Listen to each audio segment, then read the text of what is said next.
தமது இருத்தலிற்கு தம்மையும் காடுகளையும் சார்ந்திருந்த அந்நாளில் நாகதீபம் என அழைக்கப்பட்ட இலங்கையின் பூர்வீக குடிகள் காடுகளிலிருந்து நாடு காணும்படி நாகரீகமயப்படுத்தப்படுகிறார்கள். சேனை செய்து மீன் பிடித்து பழங்களையும் கிழங்குகளையும் உணவாக கொண்டு வேட்டையாடி பெருங்காடுகளுக்குள் உலாவி இன்புற்றிருந்த வேடுவ மக்கள் மெதுவாக பணத்தை தேட வேண்டிய நிலைக்கு தள்ளப்படுகிறார்கள்.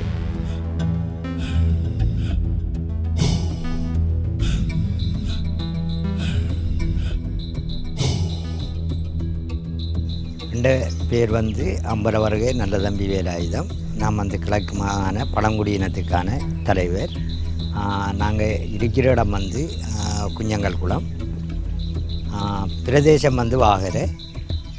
அப்போ இந்த இதில் எங்களோட குஞ்சங்கல் குள கிராமத்தை சொல்கிறதா இருக்குமா இருந்தால் நாங்கள் கொஞ்சம் ஒரு நல்ல ஒரு நிம்மதியான ஒரு வாழ்க்கையை வாழ்ந்து கொண்டிருந்தோம்.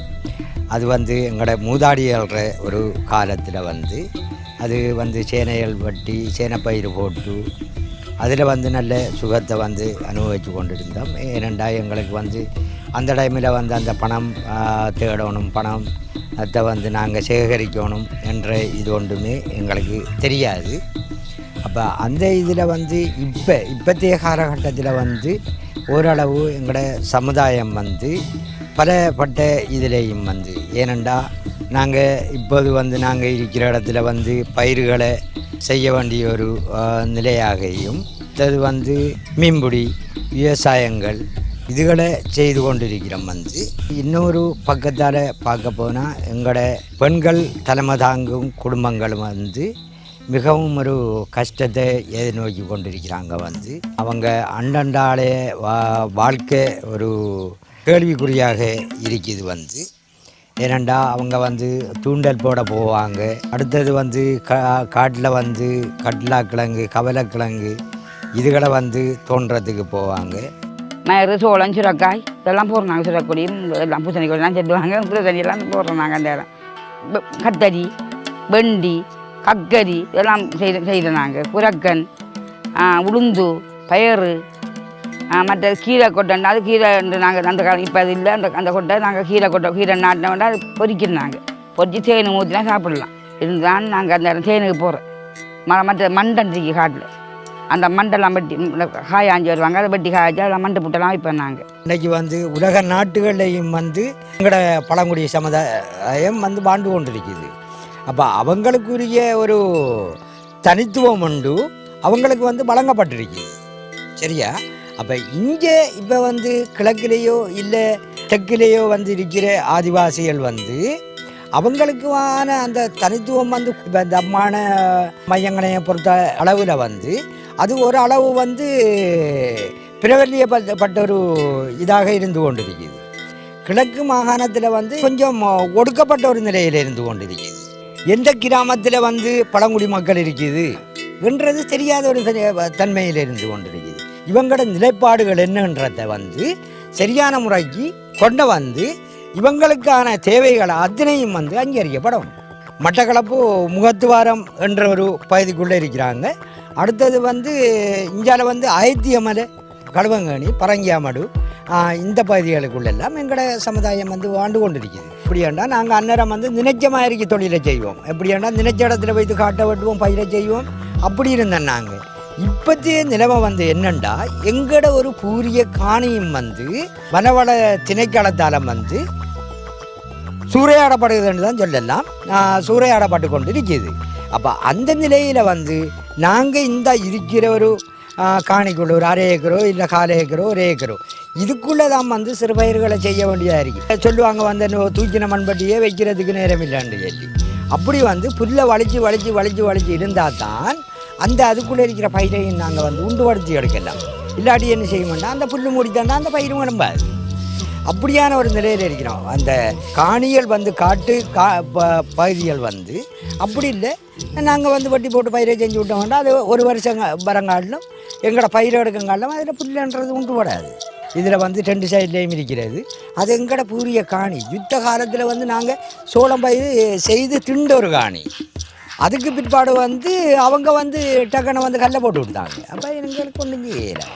என்னண்டா இப்போ வந்து எங்கடாக்கள் செய்கிற தொழில் வந்து விவசாயம் மண்ணுக்குள்ளே வந்து பயிர் செய்வாங்க. அடுத்தது வந்து இப்போ தான் வந்து ஆரம்பிச்சிருக்கிற வந்து மேட்டு நிலப்பயிர் செய்கிறதுக்கு தண்ணி வச்சு அதில் செய்கிறதுக்கு வந்து இந்த வயல் நிலத்துகளுக்கு வந்து மானாவாரி கண்டத்துகளுக்கு வந்து புதுசாக புனரமைக்கிற குளங்கள் இருந்து கொண்டிருக்குது. அப்போ அந்த குளத்துக்களை நாங்கள் கேட்குறோம் வந்து இன்னும் வந்து அது வந்து புனரமைச்சு தாரதாக இல்லை. ஏனெண்டா எங்களோட நாடு இன்றைக்கு வந்து ஒரு பொருளாதார ஒரு ரீதியிலையும் வெவ்வேறு ஒரு நாகரிகம் பெற்ற ஒரு ரீதியிலையும் வந்து மாறிக்கொண்டிருக்குது. அப்போ இப்போ வந்து என்ன தேவைப்படுதுண்டா எந்த இனமாக இருந்தாலும் பணம் ஒன்று தேவைப்படுகிறது. பணத்துக்கு வந்து என்ன செய்யணும், தொழில் ஒன்று செய்யணும். மாணவர்களை வந்து படிப்பிக்கிறதா இருக்குமெண்டா பணம் ஒன்று தேவைப்படுகிறது. பாதைகள் வந்து மிகவும் ஒரு சீரடைஞ்ச ஒரு நிலையில் காணப்படுகிறது. அப்போ நான் இதை வந்து கேட்டிருந்தேன், ஏன் நாங்கள் ஒரு பழங்குடி சமூகம் என்ற அளவில் அவங்க அண்டு இருந்தாப்புல தானா இன்றைக்கும் இருக்கணுமன்றதை தானா இந்த அரசாங்கம் நினைச்சு கொண்டிருக்குது. அப்படியே வாழணும். அவங்க போகிற இடத்துக்கு வந்து காட்டுக்குள்ளாரன் கொத்த விலைக்கு போகணும் என்ற ஒரு இதில் தான் இன்னம் வச்சிருக்குதா என்றது வந்து ஒரு கேள்வி ஒன்று நான் கேட்குறேன். நான் தாம் வாழ்ந்த காடுகள் பறிக்கப்படுவதை தமது பூர்வீக நிலம் சூறையாடப்பட்டதாக சொல்வது உலக அரசியல். பழங்குடி நிலங்கள் அரசின் உடைமையாக்கப்பட்டிருப்பதனால் ஈழத்தின் பூர்வீக மக்கள் தாம் நேசித்த சுதந்திர வாழ்வை இழந்து விட்டிருக்கிறார்கள் என்பது நிதர்சனம்.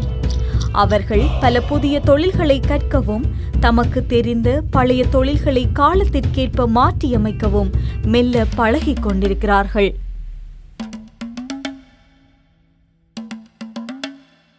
ஏறத்தாழ 2600 வருடங்களுக்கு முன் வடமேற்கு கரையில் குவேனி நூல் நூற்று கொண்டிருந்ததிலிருந்து எழுதப்பட்ட நம் தீவின் வரலாறு இன்று அதே கரையோர பழங்குடி மக்களின் தையல் இயந்திரத்துடனான கனவுகளோடு தொடர்ந்து கொண்டிருக்கிறது.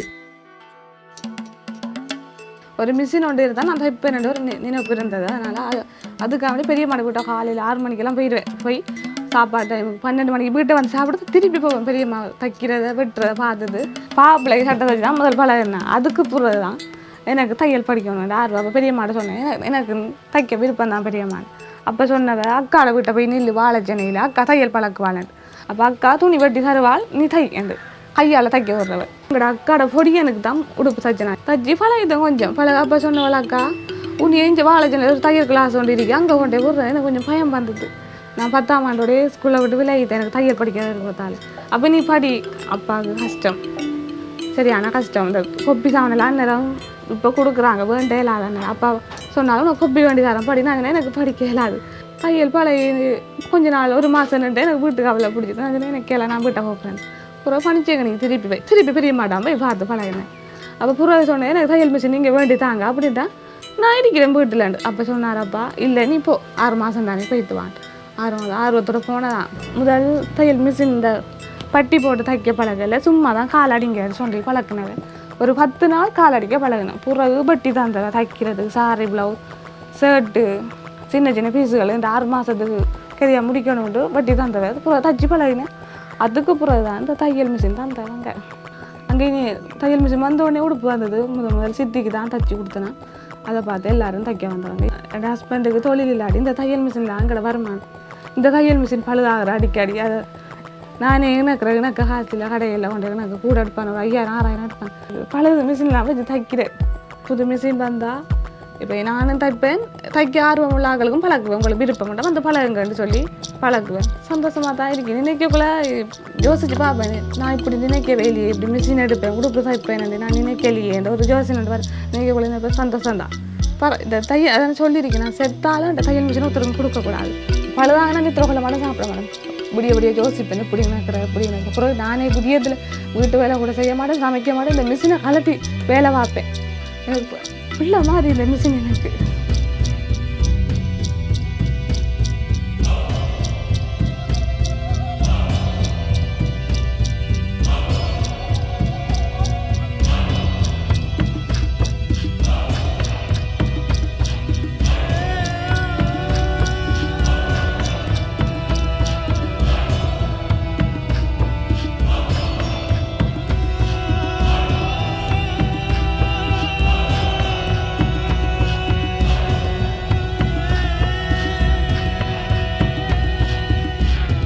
ஒரு சேனை காடு வெட்டினா இதில் 4 குடும்பம் இல்லை 2 குடும்பம் இல்லாட்டி 3 குடும்பம் ஒரு இடத்துலையும் இருக்குங்க. அப்படியான சனமெல்லாம் சேர்த்துங்கிறப்ப ஒரு 25 பேர் மட்டும் இந்த இதில் நான் கிராமங்கிறப்ப ஒரு வாக்கி சங்கம் பதி செஞ்சு ஒரு ஸ்கூலும் கட்டி என்னென்னு சொல்கிறாங்க அதிபதியன் படிச்சுட்டாங்க அந்த புத்தகம் வந்து அதிபதி அது மாதிரி தான் படித்தேன். நான் அதுவும் படிக்கல. கடமன் எல்லாம் பிடிச்சி வந்து நாங்கள் இங்கே போடுறதுக்கு சர்டிஃபிகேட்லாம் கொண்டு கொடுத்தோம். கடைசி ஆதிவாசி எண்ணங்களுக்கு பதிவு செஞ்சு தான் வாங்கல. அது ஏன் நாங்கள் அப்படி அவங்க செய்யலாம் போகிற காரியம் உங்களுக்கு அதில் என்ன வருத்தம் இருக்குது?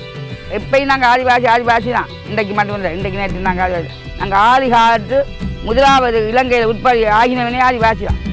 கொத்து தூக்கி குலை தூக்கி அங்கே அந்த காலத்தை இருந்துக்கான். கொத்து தான் கட்டிக்காங்க, இடுப்புலையும் கட்டி பொம்பளைக்கு மாறுவுக்கு நேருக்கு கொடி கட்டின கட்டி நார் கட்டி தான் இருந்துக்காங்க. அதுக்கு பிறகு தான் இந்த உடுப்பு சாமான் அது வந்து தான் அது நாங்கள் இந்த தையல் மிஷினில் தைக்க தெரியும். நாங்கள் கையாலாம் தைக்கிறோம். நாங்கள் கையால் தைச்சா நாங்களே வெட்டி நாங்களே தைப்போம். எப்படி உடுப்பு தைச்சி போடுவோம் நாங்கள் அந்த நேரம். அந்த காலம் நாங்கள் புள்ள பறவை கொண்டு வந்துட்டேன்டா. இப்போ 7 மாதம் ஒரு புள்ள தாச்சிக்கு 7 மாதம் வேண்டா காண்ட வேலை காய வச்சு அதை அவிச்சு தான் கொடுக்குறோம். அதுதான் காய்ச்சி கொடுக்குற புள்ள பார்த்தா மாறி. இந்த குடிசை மருந்தெல்லாம் எங்களுக்கு தெரியாது. 7 அரிசி 7 மிளகு அந்த கதையை வச்சு அரைச்சி போட்டு வச்சோம்னா கட்டலும் பாரு. இந்த காட்டில் நாங்கள் போகிறாங்க என்ன தம்பி செய்ய தம்பி போகிறாங்க இல்லாட்டி காடு இல்லையா ஆண் இல்லையா காடு இந்த புல் இல்லையா எல்லாமே ஒருத்தருக்கு ஒரு ஆபத்து வரல. மண்டு காய ஆஞ்சி கொண்டு வெட்டுவேன். வெட்டி போட்டு காய வைக்கிறேன். காய்ச்சி போட்டு இடிக்கிறேன். இடித்து எடுத்து நான் எங்கள் ஆக்கள் போய் தருவாங்க. உடும்பு கொண்டு வருவாங்க. அந்த உடும்பு கொழுப்பை தாளிக்கிறேன். சட்டியில் போட்டு தாளிப்பாங்கடாம்மாங்க. தாளிப்பாங்க பாரு உடும்பு கொழும்பு பண்ணி கருக்கிறேன். கறிக்கு இறைச்சி ஆக்கிற இறைச்சிருக்கானே அதை கொட்டுறேன். கொட்டி போட்டு மண்டு போட்ட நேரம் பெரிய சட்டியான மண் சட்டியானே அதில் முழுதையும் பிதறேன் எடுத்து பின்னஞ்சு பிதறி போட்டு அதை பிடியால் முழுதையும் பிதறி எடுத்து அதை செஞ்சு போட்டு இந்த கறியையும் அந்த கொழுப்பையும் கொட்டி பிதட்டுவாங்க. பிதட்டி போட்டு வச்சிருவாங்க. அது சாப்பாடு தான். இப்போ அதெல்லாம் இல்லை, அதெல்லாம் மாந்து போய். அந்த காலம் அப்படி சாப்பாடு ஆக்குறோம். எங்கட அம்மா நோயும் இது ஒன்றும் இல்லை. எங்கட அம்மாடப்பா 105 வருஷத்துக்கு தான் சத்தது. இரவேல நேமம் இல்லாட்டி பசி எண்ணு ஒரு இந்த தீனா கிடக்கு நெருப்பு தீனா மூட்டி அதில் கொண்டு மரக்கிழங்க பூச்சி விட்டால் அது சுடுபாடும் இந்த இதுக்கு வந்து சுடுபாடும் எடுத்து இடிச்செடுத்து சாப்பிட்டவொன்னே சரி. கீரை கொட்டை அந்த கீரைண்டு நாங்கள் சேனில் கொத்துற கீரை என்னையும் கீரை கொட்டையை கொண்டை போட்டு கொதிப்போம். ஒரு புளியை போட்டோம்னா ஒரு சுழகு வரணும் வந்து அதை எடுத்து போட்டு சேகனா ஊற்றினா அது சிறுதை நன்றி பெருந்தாயிரம் சிறுதை அதை அந்த சிறுதை பானி எடுத்து ஊற்றி போட்டு திரட்டி போட்டு கொடுத்தோம்டா அது சாப்பிட்டு போகிறோம். இப்போ பாம்பு கடிச்சாங்கடா அந்த காலத்தில் பாம்பு கடிச்சாங்கண்டா செய்வத்துக்கு பார்த்து போட்டு அதுதான் கொடுக்குறோம் சாப்பாடு. சின்னக்கஞ்சி காய்ச்சி சின்னக்கஞ்சாங்க கொடுக்குறோம். வேறு சாப்பாடு ஒன்றும் இல்லை. தீம்பலாக மாறி இருந்துச்சு. எல்லாம் படிக்க தெய்வம் தான் அதெல்லாம் படிக்க நேர்ந்து போட்டு போனோம்டா படி தான் தேனுக்கு போகிறது வம்பர தெய்வம் கொண்டு இருக்குது. இப்போ என்ன இந்த பூமியில் நாங்கள் கிடந்து கஷ்டப்படுறோம். நானே இப்போ புஞ்சு கோத்தி நாங்கள் இன்னொரு காடு ஒன்று பட்டு வேண்டாம். நாங்கள் இங்கே அரைக்கொத்து சோளம் போடுறோம். ஒரு புது தேனை பட்டி நாங்கள் அரைக்கொத்து கொட்டை போனோம்னா நாங்கள் எங்களுக்கு மிச்சமாக வருது.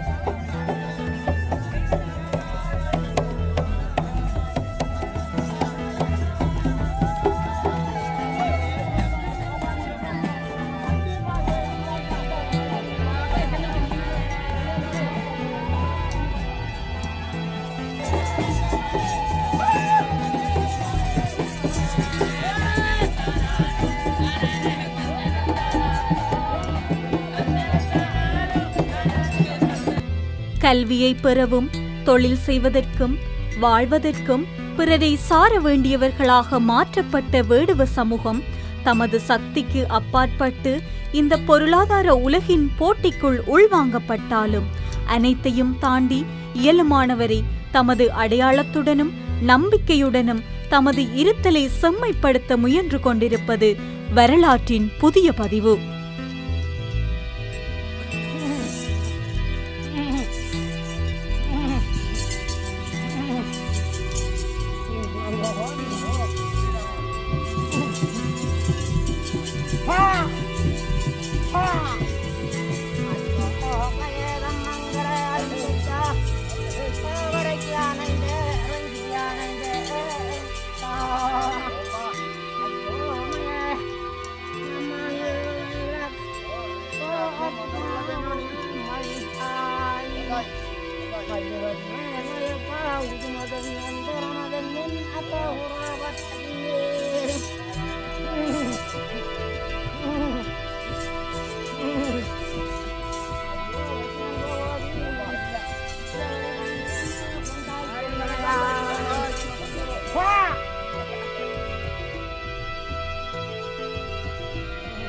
Panjang udah mah tahu cuma adanya.